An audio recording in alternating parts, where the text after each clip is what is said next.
Olá! Hoje o programa vai ser um pouco diferente. Nós vamos apresentar os melhores momentos da entrevista, da live que a gente fez com a Isabel Machado, que foi um sucesso. Muita gente assistiu, muita gente continua assistindo, muita gente mandando mensagem, muita gente perguntando onde comprar os livros dela, né? Enfim, então hoje a gente está trazendo aqui os melhores, vamos chamar assim, os melhores momentos. Ela foi toda muito boa. Então você vai gostar de assistir. Seja muito bem-vinda ao canal Guilherme na Europa. Guilherme, muito boa noite. É um prazer mesmo estar aqui e ver um brasileiro que tem uma paixão destas pela nossa história. Muito obrigada pela divulgação. Você sabe que essa paixão por Portugal é impressionante, porque no Brasil a gente não conhece muito bem a história de Portugal. Tanto que quando a gente perguntar para qualquer criança brasileira sobre um rei de Portugal, vai dizer: Ah, Dom Manuel Venturoso, que é, enfim, quando começam as grandes navegações.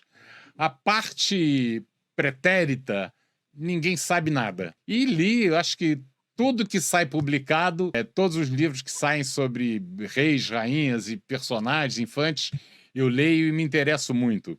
E seus livros são fantásticos. Então, eu acho que eu queria primeiro começar falando sobre Luísa de Gusmão, né? Que é uma rainha que no Brasil pouca gente conhece. E que a história dela é uma história maravilhosa e teve uma importância muito grande. Eu queria que você falasse um pouco sobre a Luísa de Gusmão. Guilherme, está a dizer que os brasileiros sabem pouco sobre a história de Portugal, mas aqui está um caso de uma mulher sobre a qual os portugueses também sabem muito pouco. Quase toda a gente sabe que ela disse uma frase para convencer o marido a juntar-se à conjura e libertar Portugal do domínio espanhol. Para quem nos está a ouvir no Brasil ou noutros sítios, Portugal foi dominado durante 70 anos, entre 1580 e 1640, pela coroa espanhola. Portanto, tivemos três reis espanhóis, três Filipes, e a libertação, de facto, dá-se em 1640. E esta mulher, eu diria, e digo muitas vezes, e acho que não é mesmo exagero, é talvez das figuras femininas mais importantes da história de Portugal. Porque este momento desta libertação do 1º de dezembro de 1640, se não tivesse existido, nós hoje seríamos uma província de Espanha, porque essa era a intenção dos Filipes, era uma absorção total de Portugal e seríamos hoje como qualquer outra região de Espanha falando espanhol. E a força desta mulher não só convence o marido, mas depois como rainha de Portugal e como regente, depois o marido morre, é de uma importância inacreditável e acho que há muito tempo que ela merecia um romance histórico. Existem algumas biografias sobre ela, é verdade, e foram muito importantes, porque esses são trabalhos históricos, nos quais nós nos baseamos também para fazer a nossa narrativa, mas o romance histórico tem talvez o interesse para muitos leitores, que é o facto de transformar as figuras históricas em pessoas de carne e osso, que falam e que pensam, e nós percebemos que eles estão a sentir a todo momento. E o que eu notei ao ler o seu livro, Luísa de Gusmão, vou mostrar aqui o livro para as pessoas, né, que é um livro maravilhoso. Eu notei que há uma transformação na postura da Luísa. Eu tive essa impressão. Ela, enfim, ela vem como uma filha do Duque de Medina Sidônia, enfim, numa política muito interessante, traçada lá pelo assessor do Filipe III, o Conde Duque de Olivares, que, enfim, planeia fazer os casamentos mistos, que é uma coisa. Quer dizer, seria o que iria culminar com a anexação de Portugal. E ela é escolhida exatamente por conta da submissão, né? Quer dizer, nunca se poderia imaginar que a Luísa teria um papel importante. Tem uma frase que eu destaquei no livro, em que ela diz o seguinte: arriba-te, João, e honra o teu sangue. Essa frase é fantástica, quer dizer, eu acho que demonstra exatamente o momento em que ela muda, quer dizer, deixa de ser uma pessoa que estava ali para contemporizar e assume o papel de, enfim, de dizer: João, vamos lá, você deixa de ser bobo, né? A sua observação é muito certeira, porque realmente o personagem vai crescendo e isto tem a ver com a plausibilidade. E eu acho que o romance histórico tem que ter muito esse cuidado. Nós não podemos pôr-nos à frente dos factos, que apetece muito, não é? Porque nós sabemos o que vai acontecer, mas ela é uma jovem, finalmente ela é a filha de um duque, portanto o objetivo daquele casamento, como disse, era manter aquele marido, aquele futuro marido, o João Duque de Bragança, leal à coroa de Espanha, e é preciso explicar porquê, a quem nos ouve, é que este Duque de Bragança era a pessoa em Portugal que tinha direito ao título de rei. Portanto, em Espanha, preocupados, pensaram, vamos é melhor casá-lo com alguém que nos garanta absoluta fidelidade à coroa. Isto porquê? Porque o pai de Dona Luísa de Gusmão, do Medina Sidónia, é um grande de Espanha, cujo primo é esse tal assessor, como o Guilherme disse, do rei Filipe III. Portanto, eles vão cozinhar este casamento e quando ela vem, é evidente que é muito interessante o trabalho de ir desenvolvendo a personagem. Não seria plausível que ela viesse já com um grande conhecimento político, ou muito menos, a tentar convencer o marido a revoltar-se contra o rei de Espanha. Isso não faria qualquer sentido. Portanto, vai ter que ser uma coisa gradual, em que ela vai percebendo certas coisas. Ela é uma mulher muito perspicaz, isso sim. Portanto, é plausível que ela assistiu a certas coisas, portanto, é plausível que ela tivesse interpelado o marido a tentar perceber aquilo que se passava. E a história também nos diz isso, que há um momento ou outro em que ela quer saber o que é que se está a passar. Mas, de facto, ela vai crescendo e muito mais depois ainda de ser rainha, não é? E depois como regente, portanto, é uma aprendizagem, e é engraçado porque isso foi uma das coisas que mais me fez admirá-la, porque ela era finalmente era uma mulher normal, que não foi preparada para ser princesa ou rainha, porque se fosse filha de um rei, seria preparada para casar com um rei, e não é o caso dela. Portanto, tem muito mais valor ainda toda a luta e todo aquele esforço que ela vai fazer durante muitos anos. Tem uma frase dela que eu destaquei também no livro, que ela diz o seguinte: é mais acertado morrer reinando que acabar servindo.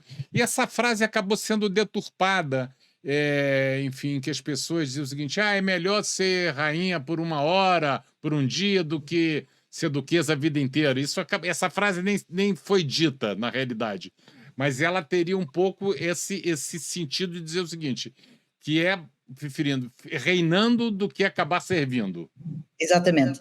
É preciso dizer que o marido é uma personalidade a quem eu achei muita graça, porque ele era um homem, era um melómano, ele escrevia música, era um homem do campo, da caça, um grande senhor, evidentemente, era o maior nobre de Portugal, do de Bragança, mas não tinha nenhuma ambição política.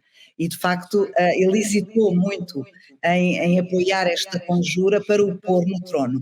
Mas Dona Luísa é muito mais decidida do que ele e naqueles meses finais ela faz, de facto, uma grande pressão para que ele avance e que faça o seu dever, não é? Que é também aqui uma questão de dever e que assuma esta conjura, que é evidente, se corresse mal, eles eram todos mortos.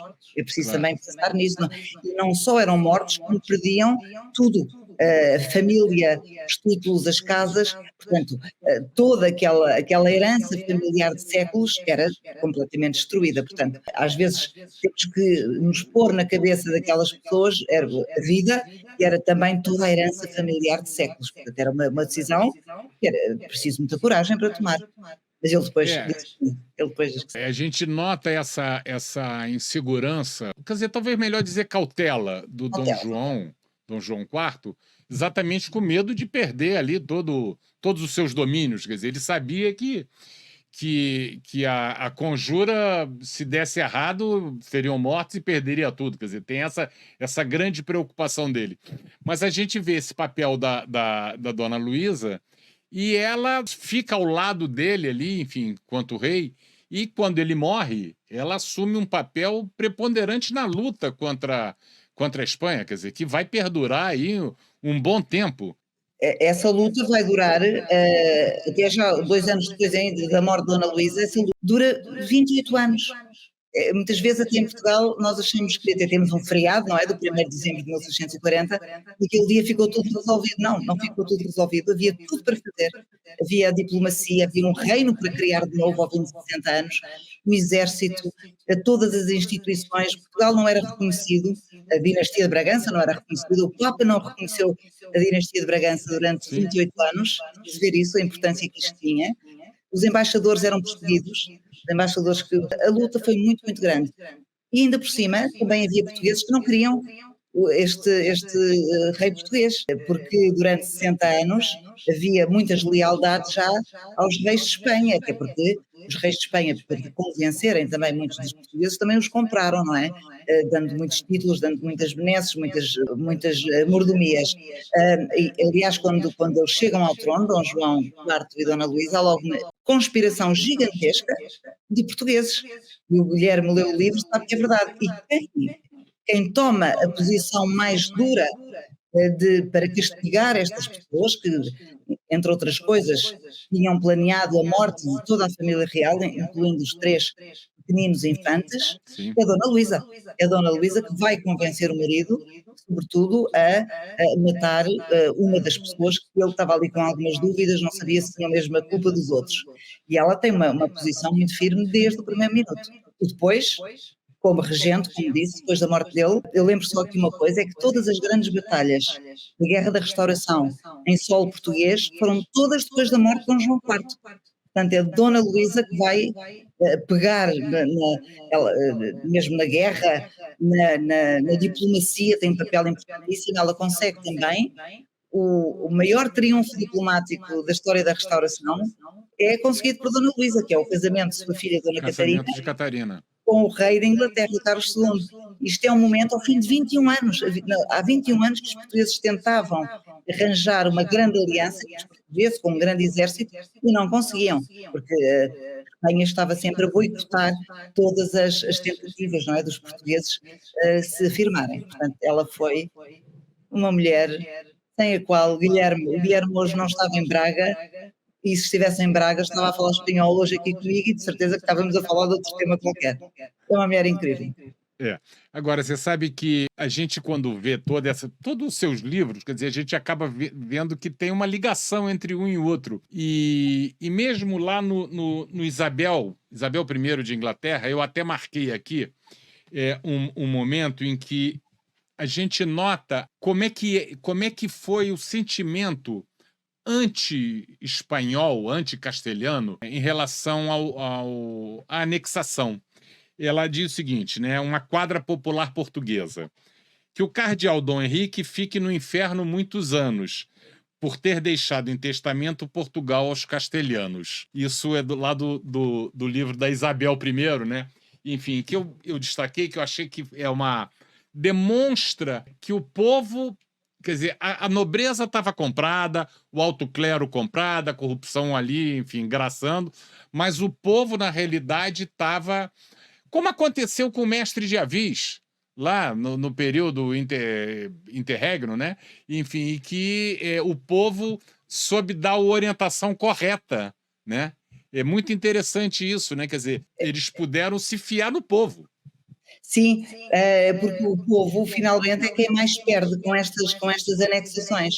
Naturalmente que a alta nobreza e o alto clero podem, imagina, então nessa altura de 1580, que é precisamente esse período da Isabel I, vai acolher um judeu português que depois se torna seu espião, médico e espião, precisamente sobre as movimentações aqui dos espanhóis em Portugal, e nesse momento da anexação percebe-se isso que o Guilherme diz, como muita da alta nobreza e do alto clero se deixou comprar, mas o povo não, e o povo até tenta apoiar 2 outros pretendentes, o António Prior do Crato, que depois se exila em Inglaterra na corte de Isabel I, e Dona Catarina, todos eles filhos, netos de Dom Manuel, e Dona Catarina, o seu neto é Dom João IV. Portanto, ela não consegue, nessa altura, ser rainha de Portugal, mas o seu neto, 60 anos depois, vai conseguir. E essa coisa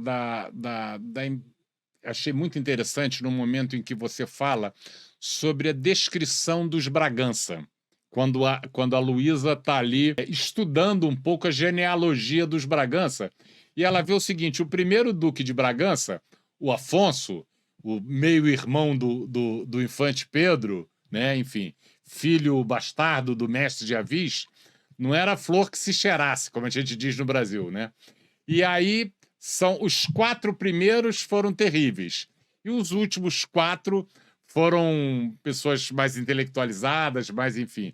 E ela teria Acho que ficado mais tranquila em relação a isso, né? o primeiro Duque de Bragança é o vilão do meu romance anterior, do Infante Dom Pedro. Sim, Como sabe, quem depois provoca a sua morte. E até para mim foi curioso eu própria estudar essa história dos 8 Duques de Bragança, até chegarmos aqui a Dom João IV, que é o oitavo, porque eles são de facto os primeiros, tentam imiscuir-se no poder, querem, enfim, várias vezes, de tal maneira que um deles até foi morto e a família perderam tudo nessa altura. E depois são reabilitados e a partir daí realmente os últimos 4 eram pessoas mais dadas à música, muito mais pacíficos, e é neste contexto que aparece o Dom João IV, mas de facto o Infante Dom Pedro, que é filho de Dom João I e Dona Filipa de Lencastre, é para mim das figuras mais notáveis da história de Portugal e uma figura muito apagada até propositadamente. vamos falar um pouquinho sobre Constança, né? Constança, eu fiquei surpreendido com esse livro, porque todo mundo conhece a história do Pedro e da Inês, do amor, enfim, aquela coisa, todo mundo vai visitar o túmulo do Pedro e da Inês. Ninguém vai visitar o túmulo da Constança, lá no Convento do Carmo, e ela é uma pessoa completamente relegada a um plano inferior, quer dizer, ninguém tem o menor interesse nela, porque está se falando da bela Inês e da morte que o Afonso IV, o sogro, mandou matar, enfim. Então a vida da Inês é uma vida de tragédia, mas a vida da Constança, da mesma forma, é uma vida horrorosa, né? É péssima, é uma vida muito, muito dura e eu interessei-me muito por contar o outro lado, porque quando fui tentar saber mais sobre este caso de Pedro e Inês e Dona Constança, percebi uma coisa que também não sabia, que, como disse, ela teve uma vida trágica antes ainda de chegar a Portugal. Isto foi logo uma coisa que me interessou imenso. E depois havia outras 2 coisas. Uma delas é que os historiadores referem, os cronistas, que ela sofreu muito com este amor de Pedro e Inês. É uma coisa curiosa, que as pessoas dizem sempre, eram casamentos arranjados, as pessoas não sofriam. Eu não concordo nada com isso, porque as pessoas têm sentimentos agora ou no século XIV. E mesmo quando casavam, naturalmente eram casamentos arranjados, mas havia a expectativa, não é? As pessoas sempre sonhavam na mesma. Muito mais Dona Constança, que teve de esperar uma série de anos por este casamento, que vai provocar uma guerra de 4 anos entre Portugal e Castela. Portanto, ela quando chega a Portugal para casar com Dom Pedro, ela vem cheia de ilusões, não é? De ilusões de vários anos. E depois, ainda por cima, a sua própria aia, preciso ver que uma aia era uma pessoa muito, muito próximo daquelas infantas ou daquelas princesas ou das rainhas, porque na Idade Média os homens e as mulheres viviam em espaços diferentes. Reuniam-se para alguns banquetes, reuniam-se para uns torneios, mas até se chamava a casa da rainha ou a casa do rei, eram pessoas diferentes que serviam aquelas pessoas. E as aias partilhavam as refeições, vestiam-nas, partilhavam o dia-a-dia, faziam muito, portanto, eram pessoas muito próximas. Portanto, ela não só vê aquela sua expectativa de ter finalmente o amor, porque ela já vinha de uma situação de castelo, uma situação bastante trágica e de repúdio, não só vê o marido, mas aquela pessoa próxima a roubar-lhe aquela expectativa que ela tinha de alguma felicidade. E, portanto, este livro fala dessa perspectiva dela e também de Dom Afonso IV, porque há sempre várias formas de olhar para as coisas, não é, Guilherme? Você sabe que o Afonso IV ele sempre é mostrado para a história como um rei que, enfim, que mandou matar. Quando alguém fala, o Afonso IV, era o sogro da Inês, mandou matar a Inês. Isso é o que fica. E ele teve papéis importantes. A Batalha de Salado foi uma batalha fundamental. As pessoas não falam muito sobre. Foi uma batalha fundamental na luta contra os mouros. E ele tinha muito uma expectativa de que o filho se emendasse. E lá no final do livro, você tem um momento que você fala assim: é o Afonso falando. o vadio ia ter com Inês de Castro, ensandecido pela luxúria, como um perro esfaimado. Nada mudara, nem a solidão dos filhos, perdida a mãe, lhe trouxera tino a cabeça ou as ações. E aí ele vem à mente dele as palavras do Lopo Fernandes Pacheco, fazê-la desaparecer, senhor. Ou seja, que o cara dizia o seguinte, olha, a única solução com a Inês é mandar matar essa mulher. E ele então, ele demonstra pro filho, ele sabe que o filho é um vadio, vamos chamar assim, como ele se refere ao filho, né? É muito engraçado, porque o Dom Afonso IV, a minha opinião, é muito injustamente apenas relacionado com a morte de Inês de Castro. Ele foi um bom rei, e não Bom foi, rei. foi um bom rei em muitas áreas, e além disso, ele era o filho da Rainha Santa. E eu tentei dar esta perspectiva dele que normalmente não é dada. Ele era um bom filho, muito dedicado à mãe, é o único rei da primeira dinastia que não tem conhecidos, Amantes. bastardos e mancebas, portanto é muito ligado à sua mulher, Dona Beatriz, é muito ligado à sua filha, Dona Maria, casada com o rei de Castela, ele sofre profundamente os maus tratos. A Aliás, formosíssima Maria formosíssima Maria, que diz Camões, de portanto, Camões. é um homem, e depois tentou proteger a nora, Dona Constança. Sim. Os interesses do neto, do Fernando, né? Claro, e os interesses do Dom Fernando. Portanto, também temos que compreender a posição de Dom Afonso IV.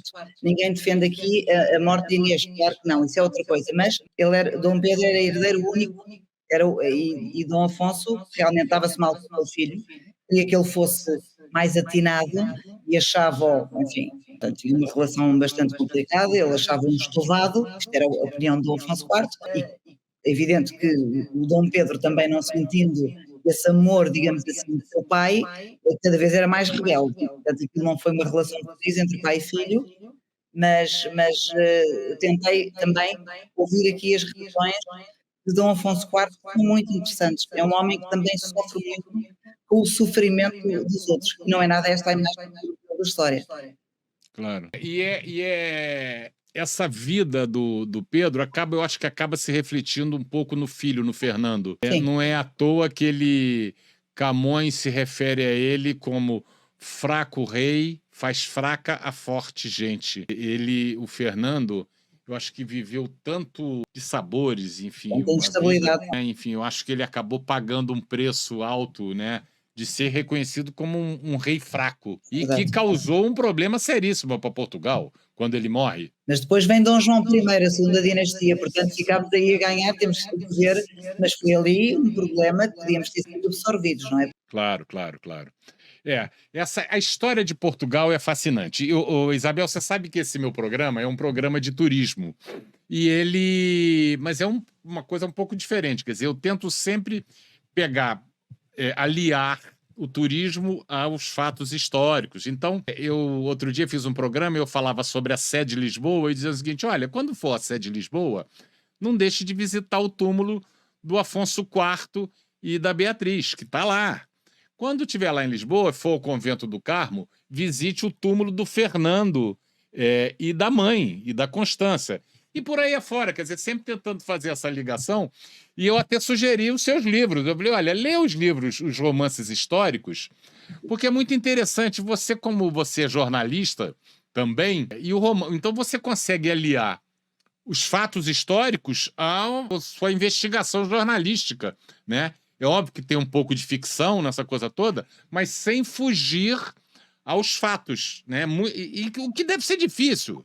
Porque o romance histórico é ficção, é preciso dizer isto, portanto, todos aqueles diálogos, ninguém sabe o que é que eles disseram, o que é que eles sentiram, portanto, agora, o que é importante, e eu tenho muito respeito pela história, é não fugir aos factos históricos principais e aí haver bastante rigor. Agora, toda a forma como nós desenvolvemos as personagens tem a ver com a responsabilidade que nós próprios temos num sentido ou noutro e a nossa própria escolha. Portanto, isso aí há muito ficção, portanto não é fácil esse equilíbrio, não. Temos que estar sempre com atenção à história, mas também com a liberdade de poder desenvolver as nossas personagens. Isabel, eu sei que a gente não tinha combinado, Mas o livro da Isabel primeiro, e é interessante o seguinte, porque em Portugal é que se traduz o nome. Quer dizer, quando outro dia eu estava comentando com um grupo de brasileiros, falei, olha, eu estou lendo um livro da Isabel I, da Inglaterra, mas quem é Isabel? Aí eu falei, não, é Elizabeth, né? Porque aqui se traduz o nome, né? Enfim, então, e no Brasil não se fala Isabel I, se fala Diz Elizabeth. Elizabeth I, é assim que dizem. Elizabeth I. Mas ela também foi uma personagem fantástica. E o nosso amigo lá, o espião, o Rodrigo, né? Rodrigo Lopes. O Rodrigo Lopes. Que foi foi uma injustiça o que fizeram com ele. Ele, enfim, é enforcado, enfim, uma coisa horrorosa. E o rei Charles III, né? Quando, antes de virar rei, até fez uma homenagem à comunidade de judeus, enfim, para um pouco de remissão. Para limpar este homem português, não é? Que às vezes também pensa que é espanhol, até porque ele era espião e aparecia às vezes Lopes com Z nos documentos históricos, e na altura ele foi acusado muito injustamente de querer envenenar a rainha, ele era seu médico. Já na altura se calculava que aquilo era uma coisa. E a rainha, engraçada, a rainha Isabel I, Elizabeth I, sempre achou que ele era inocente. Só que chegou a uma altura que ela não pôde mesmo perdoá-lo, porque o próprio povo estava levantado, porque havia uma situação de guerra entre a Inglaterra e a Espanha, e foi por isso que o desgraçaram. Mas o rei Carlos III, o atual rei de Inglaterra, que é um homem muito sensível, eu acho o atual rei de Inglaterra um homem muito interessante. E há uns anos ele, de facto, convidou a comunidade judaica de Londres e fez a salva, falou dele, homenageando Rodrigo Lopes e dizendo que era inocente. Agora, o Isabel I foi o primeiro livro seu, o seu primeiro romance histórico. E Luísa acabou de ser lançado. E é muito interessante porque tem uma ligação entre os dois, que é o Duque de Medina Sidônia, que era avô da Luísa e foi quem comandou a Invencível Armada, que foi um fiasco. Um fiasco. Né? Um fiasco. E era o Duque de Sidônia, Medina Sidônia tá lá nos dois livros, enfim. Está nos dois. Essa Invencível Armada é uma coisa extraordinária. E mostra muito a maneira de ser diferente dos ingleses, muito mais pragmáticos do que os espanhóis e do que os portugueses também. A Inglaterra, a Rainha Isabel I, que portanto, ia ser atacada por Espanha, não é? Porque ela era protestante e o rei de Espanha queria conquistar a Inglaterra e pôr alguém, um rei ou uma rainha católica no trono, e aquilo era um momento em que ela seria com certeza morta e todo o seu reinado. Portanto, eles não tinham, evidentemente, a armada que Espanha tinha, ainda por cima, que era Espanha e Portugal unidos, porque foi depois de 1580. Mas ela, muito pragmaticamente, juntou os corsários aos almirantes e fazia aquelas reuniões de forma, de facto, muito pragmática, porque o que interessava era ganhar, não é? Ao contrário, o rei de Espanha tinha perdido o seu grande almirante e ficou aflito uns meses antes de lançar esta armada contra a Inglaterra, e então como é que pensa? Isto tem de ser o nobre, o maior nobre de Espanha, e vai buscar o Duque de Medina Sidónia, o avô de Dona Luísa de Gusmão. E o Duque de Medina Sidónia suplica ao rei para não o enviar, porque ele não tem nenhuma experiência, né? Nada. De tal maneira que aquilo foi um fiasco, não é? E o rei responde, Deus ajudará. É engraçado estas posturas que depois mudam o rumo da história, não é? É verdade. Certamente, quando Isabel estava escrevendo o primeiro livro, Isabel I, não estava pensando em Luísa de Gusmão. Não estava. Não estava pensando. Mas eu achei interessante esse personagem permear os dois livros, né? Tanto o primeiro quanto esse último lançamento. Eu achei que era muito interessante. É o início da União das Coroas, 1580, e Luísa de Gusmão é o fim, portanto acaba por ser a verdade. Exatamente. Isabel, nós tínhamos combinado que nós iríamos fazer uma conversa aqui de 25 minutos, já estamos aqui nos 40, enfim, então eu queria te agradecer, enfim, o tempo que você disponibilizou aqui para participar desse nosso bate-papo. Espero que você tenha gostado. Estou à disposição sempre que quiser marcar, fazer outras conversas, fazer outras lives. Estou aqui inteiramente ao seu dispor, enfim, e estou indicando os seus livros para todo mundo, porque eu adoro romance histórico, eu gosto muito de história, e acho que a melhor forma de aprender é com romance histórico. E eu como sou no Brasil, a gente fala, é cara de pau. Eu queria te dar uma sugestão. Eu acho que o livro da Luísa deveria ser transformado numa peça teatral, uma peça infantil, ser levado para as escolas, porque é de fundamental importância. Quer dizer, o papel que ela teve na restauração da independência e na valorização de uma mulher. Quer dizer, Portugal estamos falando em português porque a rainha Luísa de Gusmão nos permitiu isso, né? Sem Então fica dúvida. a sugestão de fazer uma peça teatral. Obrigada. Eu é que agradeço todo o seu interesse e toda a divulgação que faz da nossa história, que eu adoro. E é muito bom saber que estava há bocado a dizer, tem uma pessoa na Nova Zelândia neste momento a ouvir, no Brasil, em todo lado. É muito bom. Muito obrigada, Guilherme. E eu agradeço, tá? Um grande abraço para você, Isabel. Tudo de bom.